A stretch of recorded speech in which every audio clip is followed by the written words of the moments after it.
Thank you for coming tonight's time we were together, is part of an effort for us to build a thematic link to all of the lectures in our PBI series. And this is almost a mini course, if you will.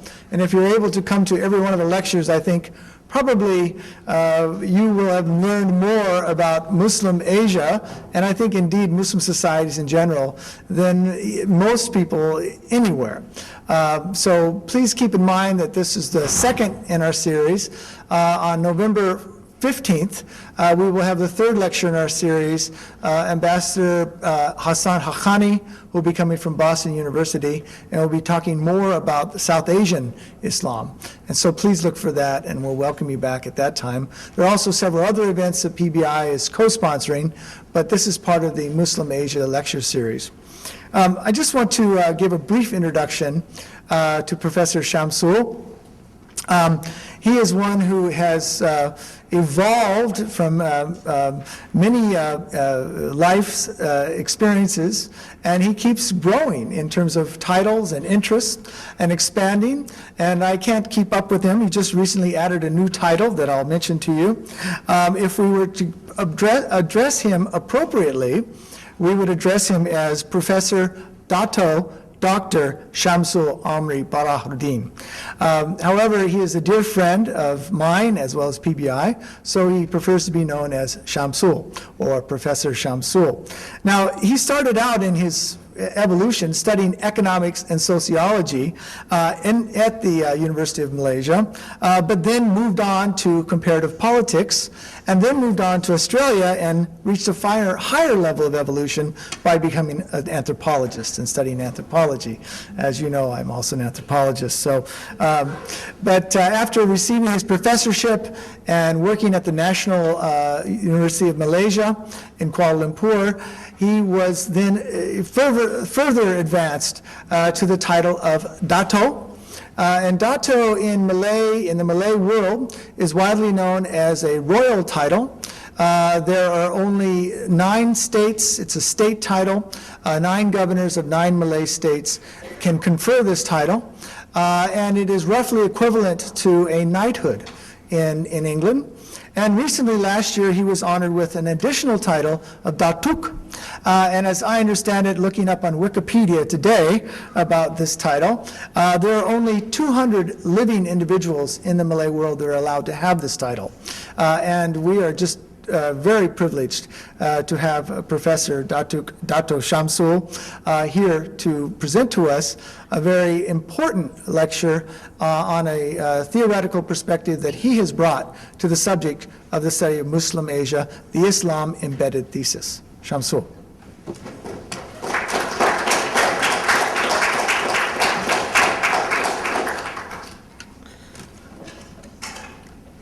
Let me deal with the technology first here. Thank you very much, Drew. First of all, welcome to this lecture series that you have had now this is the second time, and I must thank Professor Gladney for the invitation. I must say that I'm not an expert on Islam or on Muslim society like he is. I'm just a Muslim who's interested in knowing more about myself. And I will never claim to be someone who can actually talk authoritatively or in a position of specialist anthropologists on Islam. But nevertheless, I began to look at Islam as a result of an unhappiness that I had with a capital scholar who was supposed to be the expert on Islam in Malaysia. So it began with a debate. So until today, I'm still debating with this lady, but we are good friends. And let me, so since I'm not the expert on Islam, but I'm always interested on Islam for various reasons, let me explain why I get into this mess called studying about Islam. When I grew up as a student in the 70s and 80s, there was this massive movement, what we call the Era of Islamic Revivalism. That's way, way before 9/11 was heard, or Al-Qaeda. And the role of Islamic youth in post-colonial resistance in Southeast Asia is very important, whether in Malaysia, whether in Thailand, whether in Philippines, and also in Singapore in certain sense, and in Brunei. Because this is a group of people which is the product of independence and the education. And I was then, as a student, not only a participant but also was an observer, traveling around in Malaysia, Brunei, Indonesia, Singapore, southern Thailand and southern Philippines under the guise of student reporter for a newspaper, for students' newspaper. So it was quite interesting how this interest as an outsider within the movement or outside the movement came a little bit more serious than I would imagine, because you can imagine how much you accumulated as you go through and walk around and meet people and observe. You begin to form your own opinion about what is happening. Now, when this particular professor, her name is Judith Nandata, She works in York University, Canada, wrote a piece in this famous anthropology journal called, now it's not called Men, it used to be called Men. This is Journal of Anthropological Institute of Ireland and Great Britain. Yeah? The colonial headquarters of a lot of anthropologists, at least in the Commonwealth, in the former colonies of the British. So she wrote a piece that talks about how Islam and its problem in Southeast Asia is related to the issue of ethnicity. How the indigenous is trying to define itself in the context of ethnicity and religion and power. I think it's quite interesting to follow this argument at that time, because that was the early beginnings of ethnic studies, I think, at an early stage. So it was, if you see the next slide, yeah. Why the academic term? It was basically as a result of this argument that I had with this particular scholar. And it was interesting. I was then not doing anything. I was just beginning my PhD program at that time in Melbourne, Australia.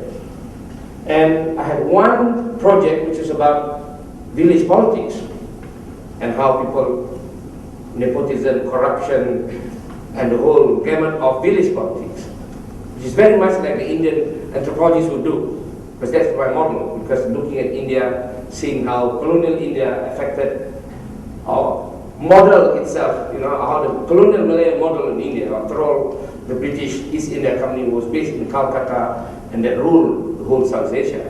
So it was quite interesting for me. And on one hand, I was looking at colonialism, Indian colonialism, and its effect on Malaysia and the rest of the Malay world, and then the Dutch, the French. And on one side, I'm trying to hold this debate with this lady, which seems to have no connection at all. But I had a very good supervisor. You know how in the British system you have only one guru and there's no other guru. This is your supervisor. So he is really like a guru. Unlike you here, you have committee, so you can still argue and discuss. With this guru says, you do this, you do this. Even though it's supposed to be in the democratic sense, but he's quite strong in his views about what I should do and why I shouldn't. So one day he caught me writing this article on Islam. And he said, what are you doing? Why are you doing this? This is not about village politics. This is about something that you don't know, he says. And of course I refused to answer and tell him that you equally don't know about this. But the question is, he has a point, because I was on scholarship for 3 years and I'm just 6 months left and I'm still not writing my final thesis. And I'm writing another article, and I just finished another book on a poet. So it was with great difficulty and almost hiding. I was writing this article, engaging with this lady, talking about, arguing that religion and ethnicity is important, but how about class factors? So these are the tripartite of religion, ethnicity, and class. That's the debate at that time. Now, what I did was, as you can see in the title, they talk about Islamic revivalism. So I took a twist. I said, actually what we are looking at is the revival of the study of Islam in Malaysia, not Islamic revivalism. So Islam has always been there. It's up and down. But now you have new interests. You come here and see Islamic revivalism. But actually you are doing something that we already knew for many, many years. People keep on studying about Islam in Malaysia. But now you are studying a different phase of Islam, which has been forgotten by many scholars because everyone is busy in ethnicity. Because Malaysia is a plural society, it's always profiled and projects itself as this multi-ethnic society, politically stable, so everyone is interested in that. So I said, you are not studying about Islamic revivalism, but you are just helping us to revive the study of Islam. So I suppose, but this title was suggested by my supervisor, because he said, this is how the British do it. He said, we don't say what we want to say, we just say the other way around. So, but the most important part, I was just a graduate student trying to write and sent to this, what I call the premier trade journal in anthropology, Embed. Now it's not acceptable. That in those periods, feminism is still on the rise in Australia. So that journal is still not called Men anymore, it's called Journal of Royal Anthropological Institute of British, of Ireland and Great Britain or something. Too long for us to... So, it was interesting. It was that article, unfortunately or fortunately, that actually drawn me into more and deeper into the study of Islam, or rather Muslims, while doing this thesis and this research on local politics. Now, I know Muslims are encouraged to be polygamous, but I was doing something similar to that, but intellectually and academically I was doing 2 or 3 different things at the same time, which is a lot of them are not connected. See? So I suppose I have to be comfortable with that kind of mental state. And only 10 years, 9 years later, I wrote another piece, and finally 10 years later, so you can see that this is not my interest. I don't write every year about this subject. But between that period, I imagine Drew has written about 50 articles. And in fact, it was in the book Asian Vision of Authority that brought us together in 1989, because it's a group of scholars on Islam, on Muslim societies, from US, from Japan, from Southeast Asia. We met in Thailand, this beautiful royal town called Hua Hin. Yeah. So that's where we met, we talked about this subject, and I knew that they are all the experts and I'm just at the border, at the boundary. I'm not interested in this subject like they do, but I learned from them. So until today, I'm still learning from them, reading their books on Islam and Muslim communities around the world, including personalities like Bob Hefner, who is in Boston now, John Bowen, who is in St. Louis, I think. So this is the group of scholars on Islam in the US now, especially Islam in Asia, that look at this Asian vision of authority, religion, and the modern state of East and Southeast Asia. So this group of scholars actually is dominating the analysis on Islam in Asia at the moment. So it's quite interesting for me to have this group of what I call this Hua Hin alumni, for talking, discussing, and I'm here today as a result of that alumni that I have. And if you see the arguments that I'm trying to make in this is quite interesting in a sense that I was very careful, because I'm treading on a ground that I'm not sure whether this is whether this is the debate, whether this is the concern, but I was more interested in looking at how the Muslims in Southeast Asia, who are mainly rural,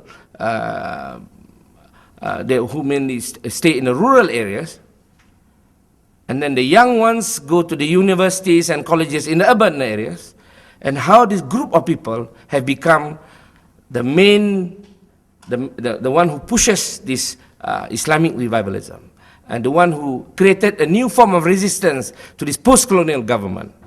So why do these people do that? Is it because they come from a poor background? Is it because of ethnic differences? Is it because they just learn now that, education, that this particular post-colonial government is no different than the colonial government? What are the reasons? Why do they form this group? So it is quite interesting. I started to move and talk about from urban to rural, the migration Islamic revival phenomenon from the rural to the urban. And finally, I begin to write on religion and ethnic politics in Malaysia. I picked enough courage to write something like that for this volume after listening to a lot of discussions and commentaries. Now, between then, 1994 and now, I think I have written about 15 articles on Muslims in Southeast Asia, especially after 9/11, because they realized that there's not many sociologists or anthropologists in Malaysia who are Muslims themselves who actually concerned about this. So in a sense, whether I'm fortunate or unfortunate, I was given this task, all of a sudden given this task, to analyze and to understand by different groups of people, including in the military, in the police, security studies, and so on and so forth, which made me a bit worried because, what do they want from me? Because in a way, what they need to hear, or what they want to hear is basically capsules of knowledge. They don't want this elaboration. They want 3 seconds or 10-second kilobytes or whatever byte they want to hear. And for me, I find that it's very difficult to accept because I'm used to 2-hour lectures and they ask me to explain in 2 minutes. I mean, it's very tough to explain in 2 minutes in front of Al Jazeera or somewhere on why the Muslims are suffering in Southeast Asia. I said anything could happen to them. No, what are the significant factors? And you have 25 seconds to answer that. Now, I think because of that, while I'm doing all this media work as a result of 9/11, which I don't want to do, but I was forced to do because they keep ringing and asking. But at the same time, like what I told you, I'm used to doing the 3 or 2 different things at the same time. I began to look at the whole analysis about Islam in Southeast Asia. I began to restudy some of this work, this famous work by scholars like Geertz and so on and so forth. Because before this, I know Clifford Geertz, but I knew him for other work, not on Islam. Basically on Negara, basically on religion of Java and so on and so forth. So, interpretation of cultures. These are the basic things that I read about Geertz. That what I call what we have to do in order to qualify as anthropologists, put it that way, because my interest in anthropology was basically on its methodology, not its discipline as such, until I did my PhD. Yeah? So, the question is, why need another analytical tool to study Islam? So, because what I did between 1994 to 1999 and to 2004 is basically looking at all the writings on Islam in Southeast Asia, mainly in Malay, because I want to look at the Muslims who write these pieces. Why do they write these pieces? What are their positions?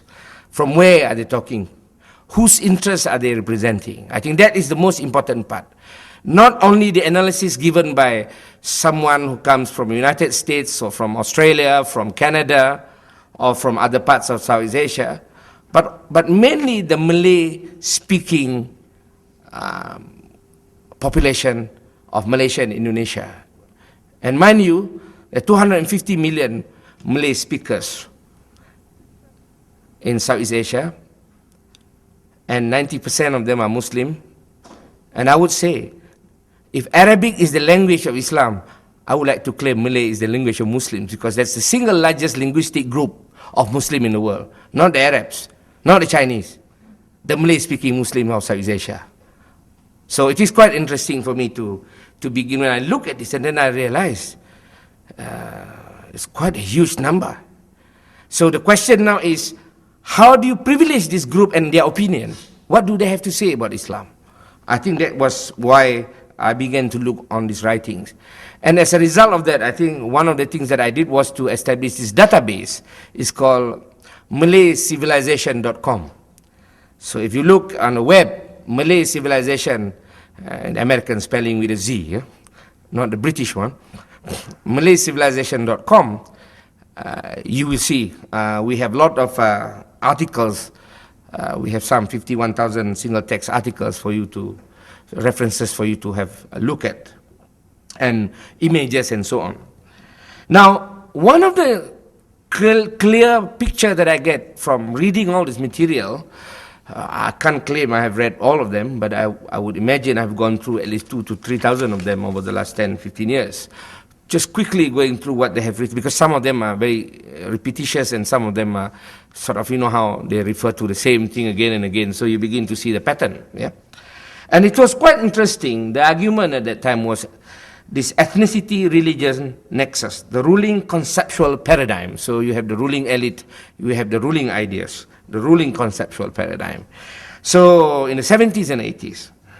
So ethnicity equals to religion equals to ethnicity. So in the Malay world, with some 250 million Malay-speaking Muslims, so the issue of inter-ethnicity, Malay Muslim versus non-Malay non-Muslim, intra-ethnicity, inter-class, rich, educated Malay Muslim versus the middle class versus the lower class. So you can see the whole argument about ethnicity and religion dominates the whole analysis of Islam or Muslims in Southeast Asia. So you can see Marx, Weber, Durkheim, all implicated there. And of course, the latter saints, yeah? Geertz, Rolf, Najib, and his brother, Hussein. Yeah? So from there I realized there is this debate. And this debate is a silent debate, in a sense that I don't know whether this is a cultural way of addressing oneself or making a point. It is quite interesting that all of them wrote in 3 different places, in 3 different areas, in 3 different sort of sphere of knowledge, but communicating with one another through the footnotes. So it's quite interesting how critical footnotes are. They may just be at the foot or at the feet, but they tell you a lot more than what you imagine. I remember when I read Islam Observed, that was the first book that I read, how Clifford Geertz was comparing Indonesia and Morocco.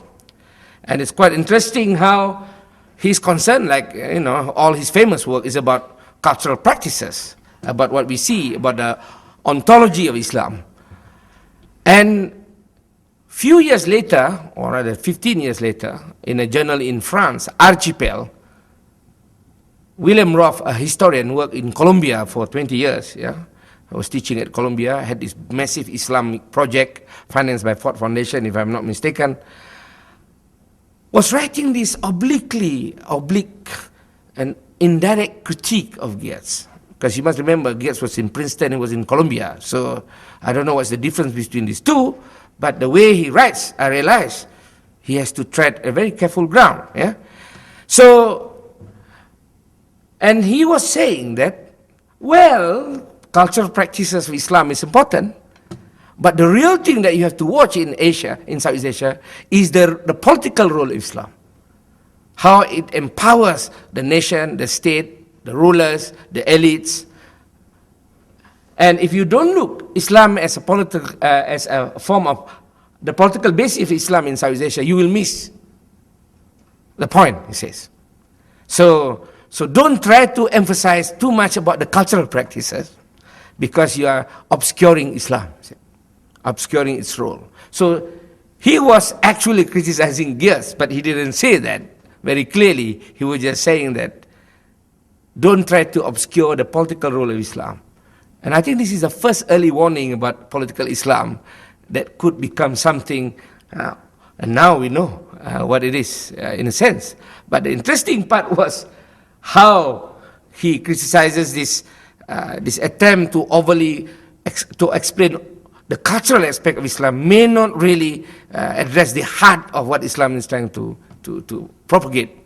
Besides the cultural practices, the rituals, there is a powerful political underpinning to the whole exercise. And if they were to look in 1920s, 30s in the Middle East, all the Muslim Brotherhood movement and so on, they would understand the formation of this Islamic, the so-called political Islam. And of course, there's another group. These are two brothers, Naguib Alatas and Said Hussein Alatas. The first one is still alive. The second one just passed away early this year. These are two incredibly productive, argumentative brothers. They used to argue against each other publicly. Now, I don't know whether this is a standard practice they put on outside or whether this is a truly intellectual argument. Said Naguib Alatas is a philologist by training. McGill, London, in the University of London in Suez. And he writes on Islamic thought and Sufism. Said Hussein Alatas is trained in Amsterdam. He does sociology of religion. And very influenced by Weber and also by Karl Mannheim. So they both talk about the Orientalist account on Islam in Southeast Asia. So whether it is observed, whether it's obscured, to them these accounts are Orientalist account. Why? They don't go deep into the debates among the Muslims, but they just see what they do and the influence of colonialism on their life. And how most of these people that Clifford Geertz look at or William Roth studied are basically people trained in the West who have got an eye, who borrowed this analytical tool and look at the West, look at the East. So to them, these are still Orientalist account.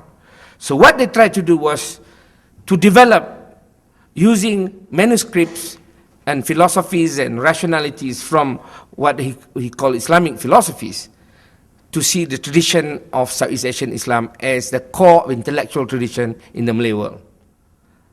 So it's a bit like if you read the book by Andre Gunder Frank on Reorient, how he repositioned Asia as the center of the world instead of the new world, the old world. You know, it is quite interesting. So what these two brothers tried to do was this was way before Edward Said began to think about his work. If you see Edward Said's work in Culture and Imperialism, he would refer to Hussein Alatas in his work. So it is quite interesting. We were already thinking about this Orientalism and the problem of Orientalist discourse in trying to understand ourselves way ahead before Edward Said came out with his book in 1978. So this is the great debate we have in the context of 250 million Muslims in Southeast Asia. How do you explain the kind of Islam they practice? And how do you explain and position the political Islam? And how do you explain these accounts are all Orientalist account? So, while reading and looking at this, and trying to understand and making sense myself, what was going on and where do I begin to understand this and make some sense of this,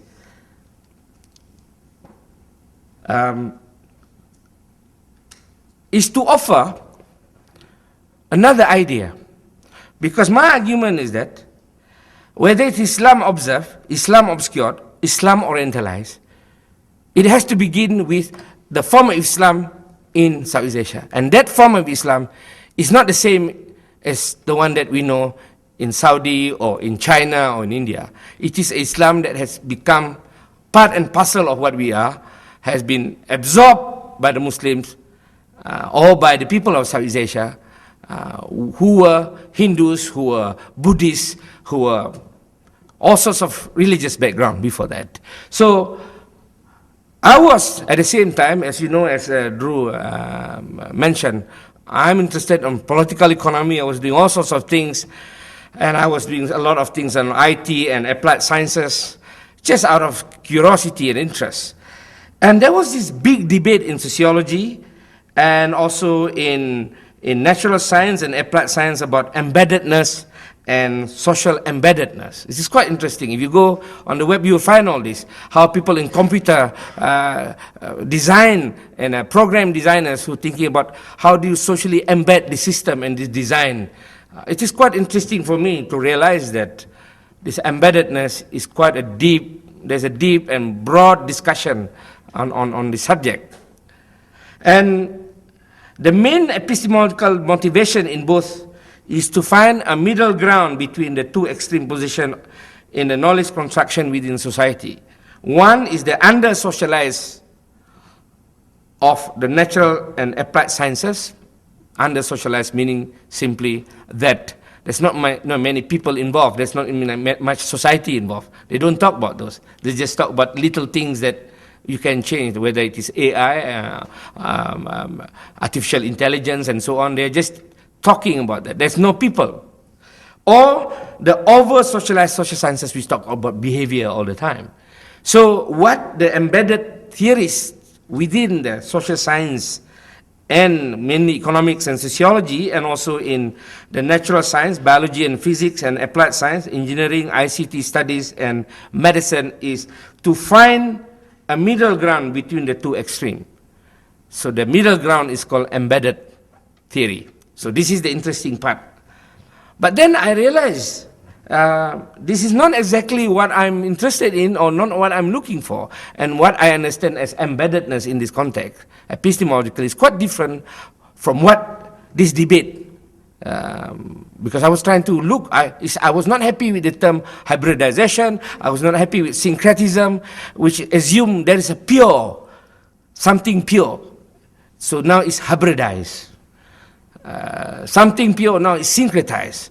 And I don't believe it's very difficult for me to sustain an argument saying that this is hybridized because there is a pure form. So because of that, because there's also moral content to that, the hybridized is not a good one. Derivative discourse, they call it, you know. So for me, to develop the Islam embedded thesis was quite a conceptual challenge, which I did not address. I have an article that I wrote that appeared 2 years ago. It's called Islam Embedded Religion and Plurality. It's available on the web, actually.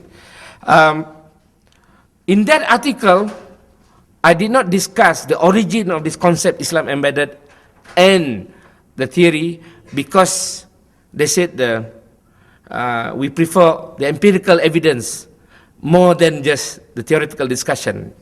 It is in Asia-Europe Journal. So I decided to develop that part of it for this particular lecture and include as part and parcel of this Islam embedded theory is to explain why and how and what do I mean by Islam embedded thesis. So it is not about seeking middle ground at all. It is about to provide an analytical approach, if a heuristic device, informed by historical, structural, as well as phenomenological concerns that could provide a more sustained explanation of or about Islam, Muslims, and their Islamic culture practices beyond the popular and the stereotypes. I think that was the motivation that I have at that time. The motivation as a result of 9/11 too at that time, because in the real world I was pressured by this demand for explanation about all sorts of Islam. And I remember when I was in Europe giving a series of lectures, mind you, on Muslim and Islam, on something that I don't know very much, but they thought I should give these lectures. But what I came home with, not the comments, but the speech by the Italian foreign minister, I think on 3rd of December, I can't remember, I have to check my notebook, yeah? And I remember quite clearly, he was saying in his easily understandable English, because he was not speaking like the British or the American, who was speaking Italian English, yeah? I lived in Melbourne for 7 years and worked in an Italian restaurant. I can understand them better when they speak English. He said, why spend 99% of our resources and energy to fight the 1% bad Muslims and ignore the 99% good Muslim and invest a meager 1% on them? What will happen if the 99% Muslims begin to join the 1% because we don't pay attention to them? I mean, I thought he was an accountant, but he was not. He was actually a physician, a medical person. So it's quite interesting he asked this question in this way. It was very interesting. And I started to ask my friends in the economics faculty to start doing the accounting of how much Americans spend on fighting terrorism in the world and how much they spend on actually trying to make sense of Islam. So this is the interesting part. And also in Malaysia and other countries in South Asia. And it's true, very true. Suddenly, all the money on research is spent on Islam. And whoever who writes anything on Islam will get some funding. Not only in America, everywhere. In Japan, a lot more money because they never knew Islam. They only saw these Iranians and the Middle Eastern every Saturday and Sunday gathering in the middle of Tokyo because they are on holiday, in this black dress. So they get frightened. There's 300,000 of them. So everyone in Tokyo is concerned that how come this 300,000 has taken over the middle of Tokyo. Yeah?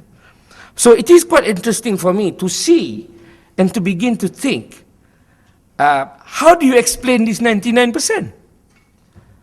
Because I think we have to explain who are these 99% and how varied they are, whether in China, whether in Japan, whether in Malaysia, whether in Indonesia, whether in Sudan or somewhere else.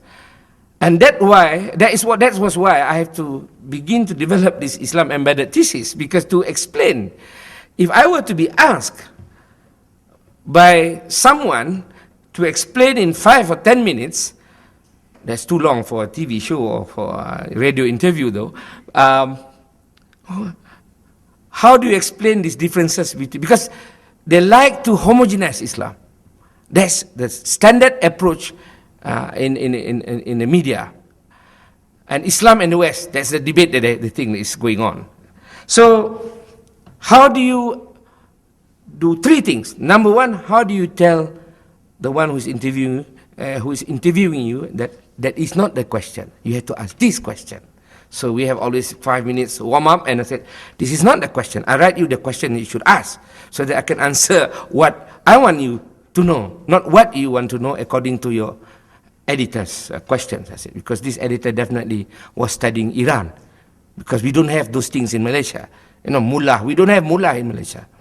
So you have to use a different terminology. So it is interesting. We have to change that.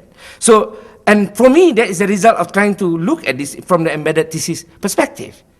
Because otherwise I would be saying, okay, the mullah in Malaysia, there's no such thing called mullah.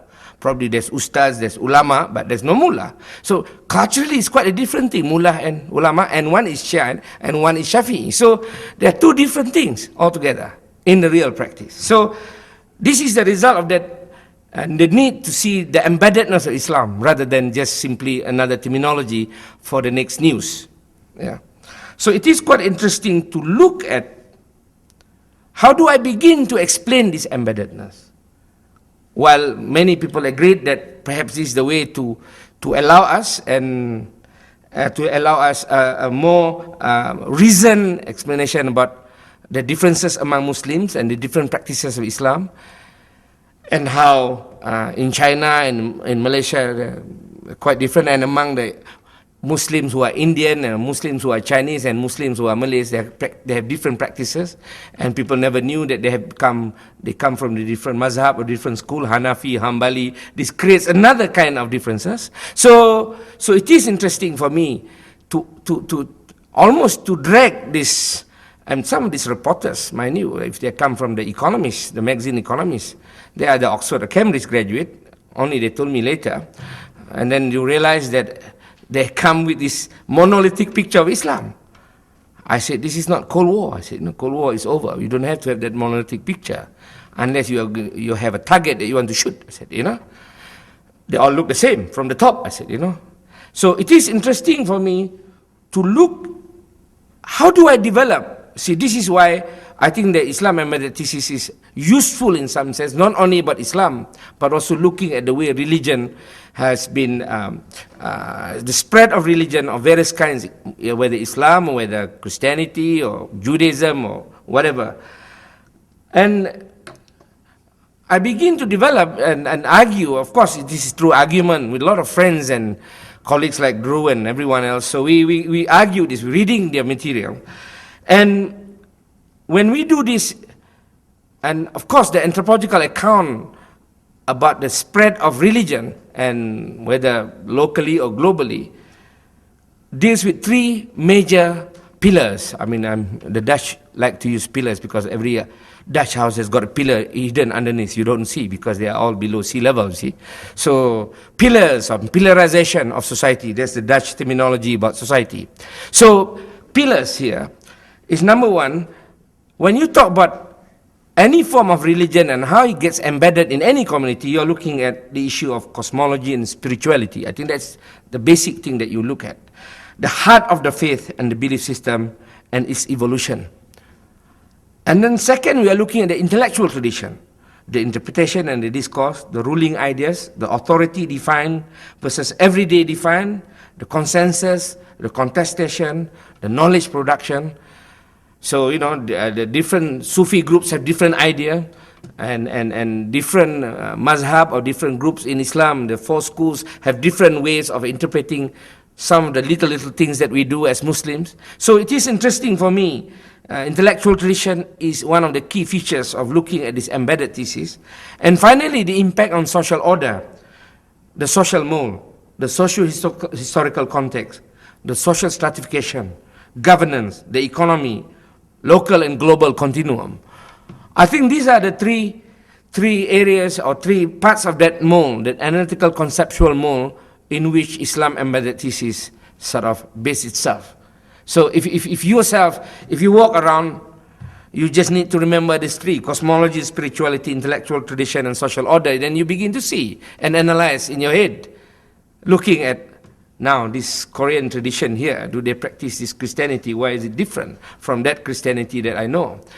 I mean, perhaps we are not looking at the major religion. Probably we are looking at the smaller,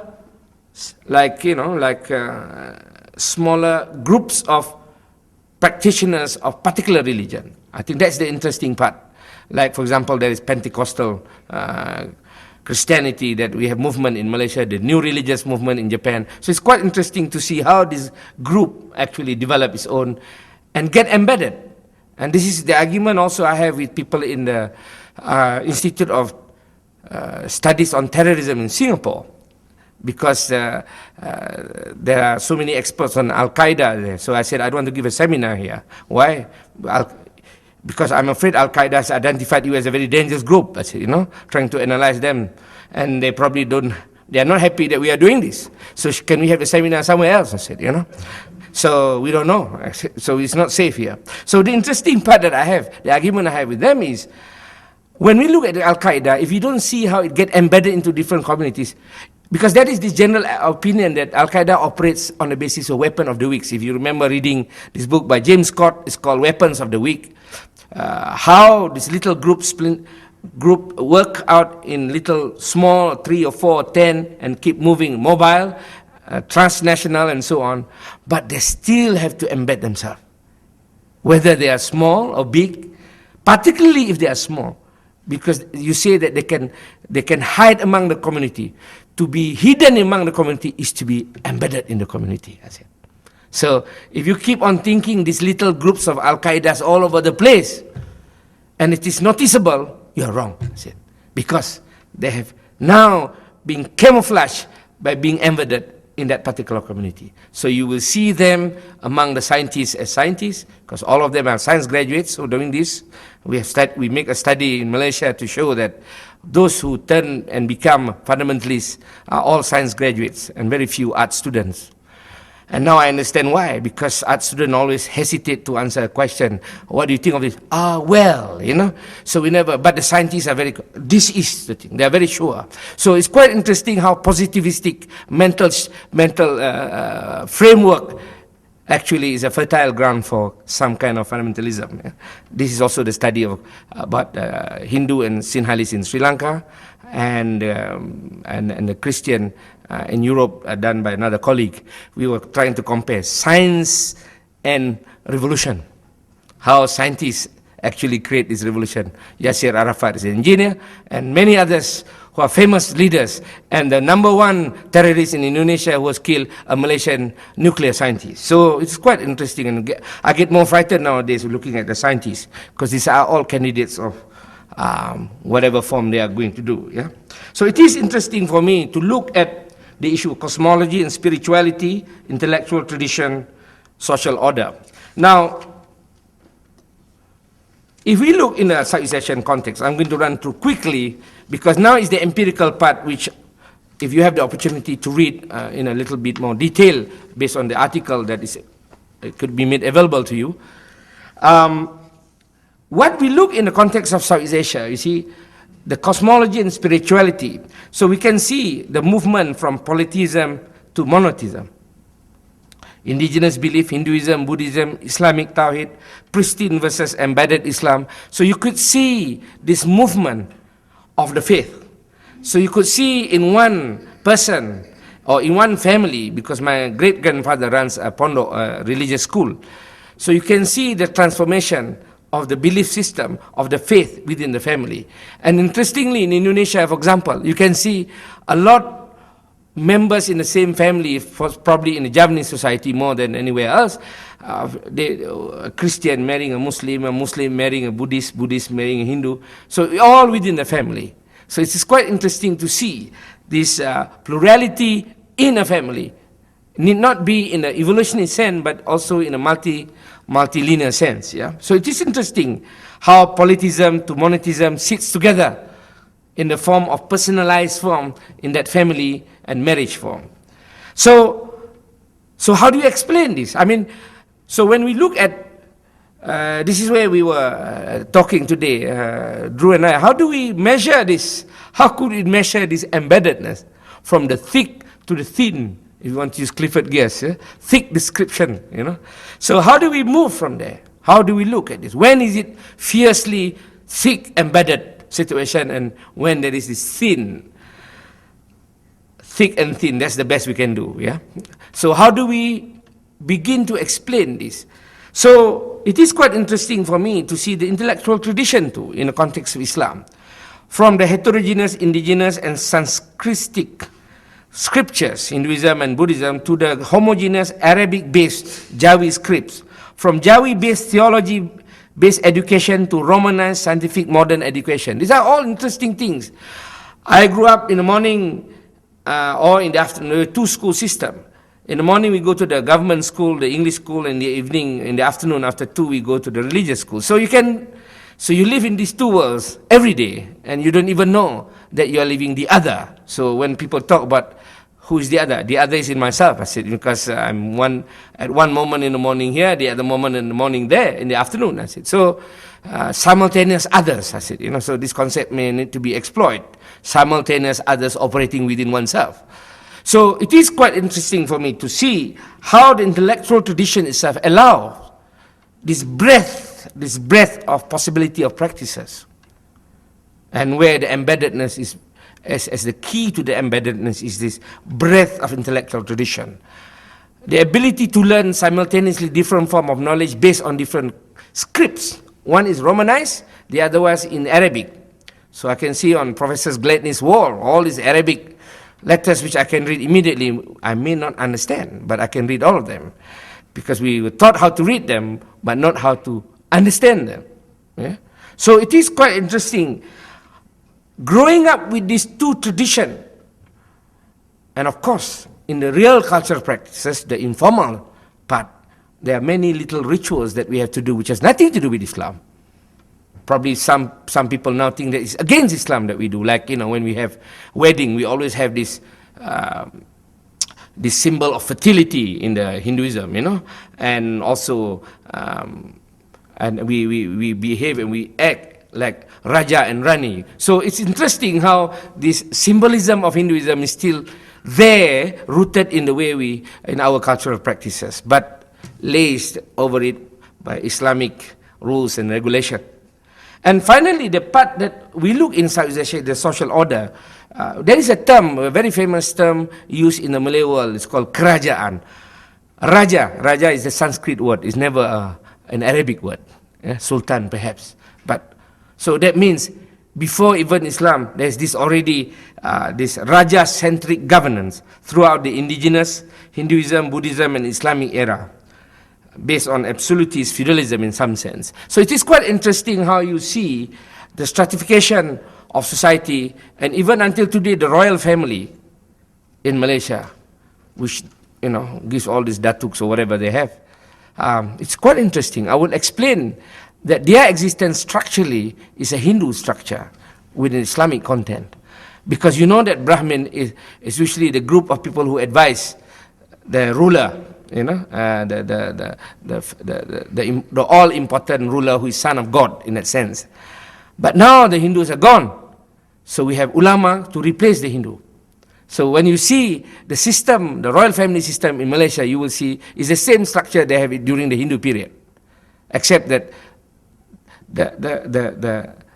the Brahmin is replaced by the Muslim ulama, because we assume all through history the royal family never knew anything about religion. They're just there as a figurehead.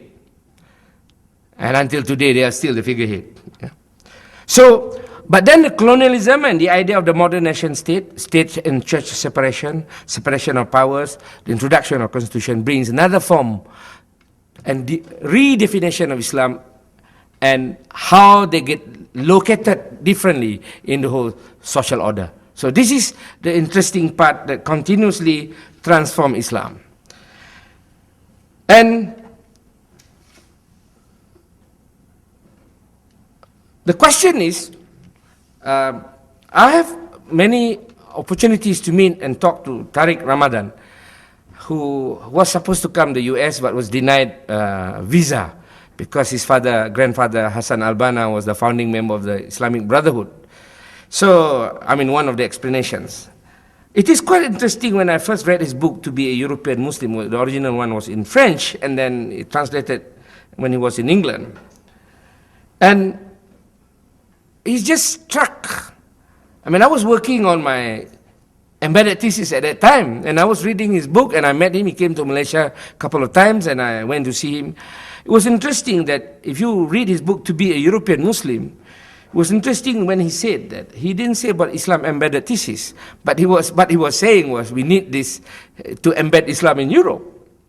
He said, we need to separate Islamic principles from their cultures of origin and anchor them in the cultural reality of Western Europe. So it's quite interesting. He may not be talking about embeddedness, but he is addressing the need to embed Islam in the European cultural context.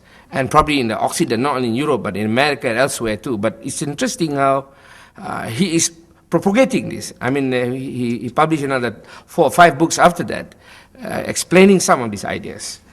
And if we just look, this is where I think the beginning of my own work in comparison, to compare what happens in that process of embedding Islam in Europe, because there is now a conscious effort to do this, to bridge as a result of whatever happened in the last 3 or 4 years. So there is a conscious effort, both from the state as well as non-governmental organization and intellectuals in Europe, to look at the question of cosmology and spirituality. And Tariq mentions that the real question is about spirituality. If the presence of Muslims leads Europeans to think about who they are and what they believe in, that has to be positive. So it is interesting how he looks at not about Islam, not about Christianity, but about the sense of spirituality, because everyone here in Europe has their own notion of spirituality. So the question is, if we begin to talk about spirituality, then probably we'll begin talking about something that we share, but of course different. The orientation is different, the bases are different, but at least we are talking about spirituality.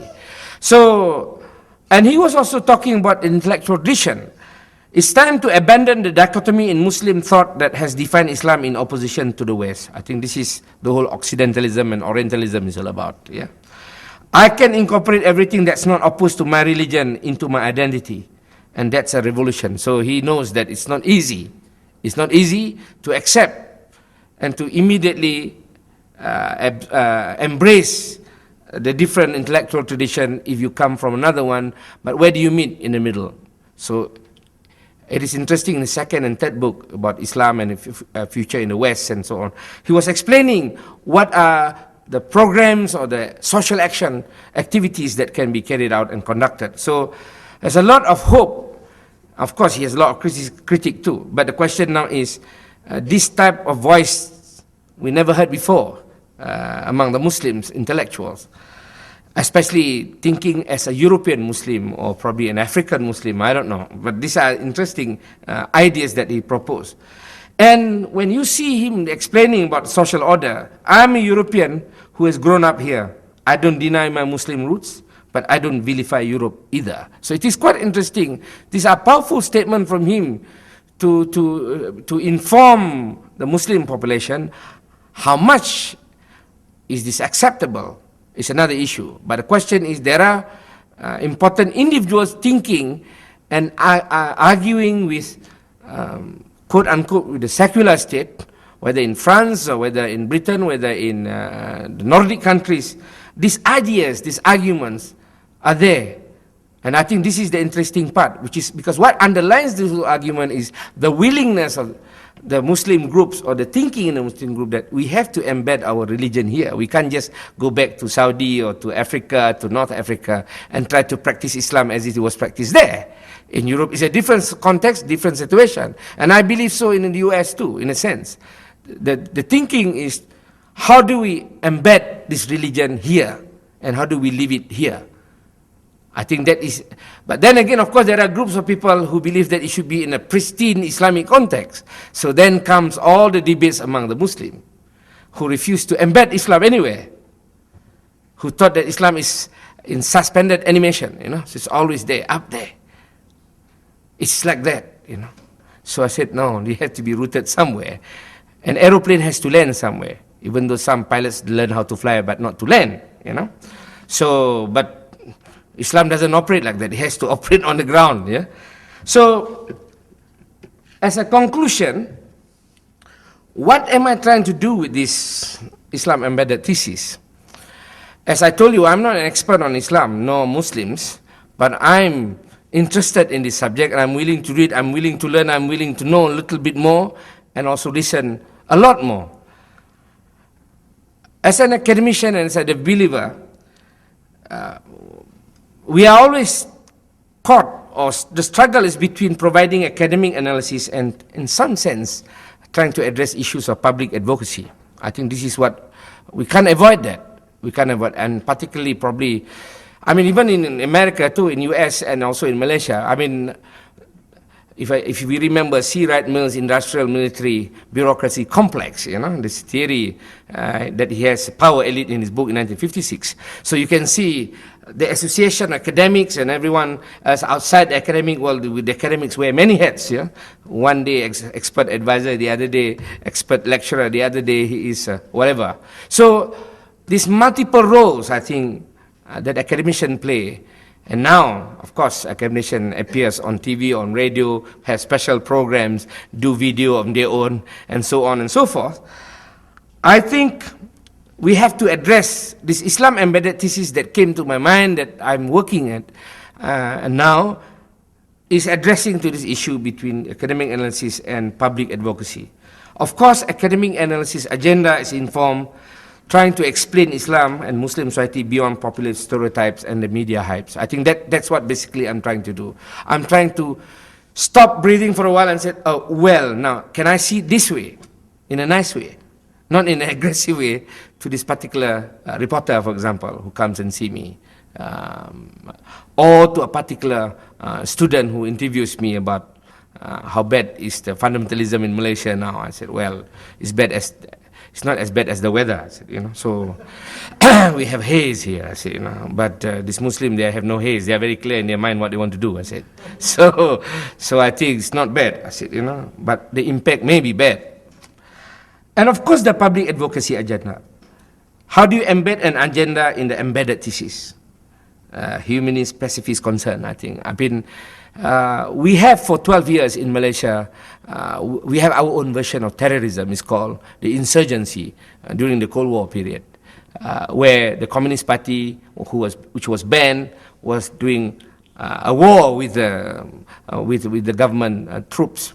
So we have our share of terrorism and insurgencies, and it was violent all the way through for 12 years. And that's the part of Malaysian history that not many people know. that actually all the success stories that we have in Malaysia was built on this particular difficult period. We learned through the 12 years that there's a limit of this animosity. It has a cost, and the cost is we have to stay home at 6 p.m. and we can only come out at 6 a.m.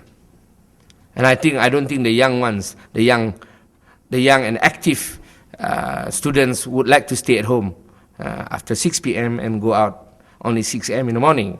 I think all the nightclubs will be closed in Kuala Lumpur and no pubs and will be open. And there's no economy because all the airports have to be closed at 6 p.m. So I think in many ways that experience has taught us in some way how to address this issue in the context of Malaysia. So as someone, so violence is the last solution. And there's another discussion altogether on ethnicity in Malaysia. Because that is this, when people ask me how about the ethnic relations in Malaysia, because the whole idea of ethnic relation and ethnic studies is based on negative experience. Like social science was born out of social problems. That's why I suppose we begin our thesis with a statement of problem, because social science is about problem. So now ethnic studies has emerged in the world out of problems. So it is interesting in Malaysia we ask this question, shall we carry on this problem to the street or we remain arguing about this problem? So I think the issue in Malaysia is we prefer tongue wagging, not parang waving. Parang is the machete, see? So we like to argue, but we don't like to go and take the violent path. So this is the interesting agenda that we have in Malaysia. And the embedded Islamic thesis is also part of that exercise. Thank you very much. I think we have time for some questions. I wonder if I can start the questioning out with, some of us are familiar with some of the incidents that have taken in the Malay world.